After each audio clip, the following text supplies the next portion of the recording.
My name's Siobhan McLaughlin. I'm an artist and freelance curator.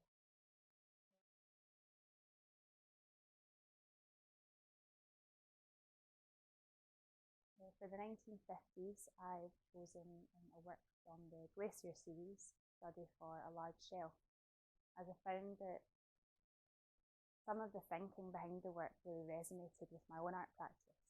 But also I think that the Glacier series really marks a turning point in Barnes-Graham's practice as she moved towards abstraction. So in 1949, Barnes-Graham went on holiday to Switzerland, where a trip to the Grindelwald Glacier was to shape her art practice for many years to come. Climbing the glacier for over an hour, Barnes-Graham was fascinated by the layers and forms of the rock and ice, the movement of the glacier as it melted and reformed throughout the day, and the contrasts of bright surfaces and dark crevices, transparency and solidity. But most importantly, to her, the glacier was alive. It was breathing. She wanted to capture the total experience of being on the glacier rather than just in a snapshot of one moment in time. There's a clear sense of landscape here, but it's been abstracted by multiple viewpoints and a focus on evoking feeling rather than representation. You can see the energetic lines make the landscape seem like it's in flux, as it would have been when Barnes-Graham saw the sun move across the ice, changing shapes and shadows.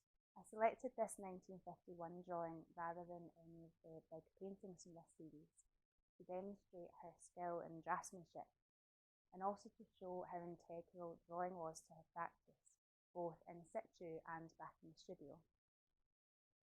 This really resonated with me as drawing in situ whilst walking up and into Munros in Scotland forms a basis for my own abstract landscape painting.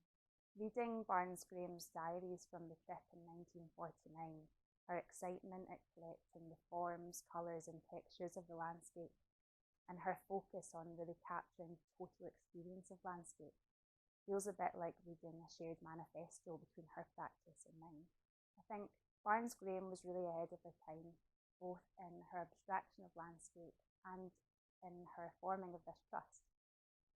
As well as celebrating her work and her life, the trust was established to support artists in the future.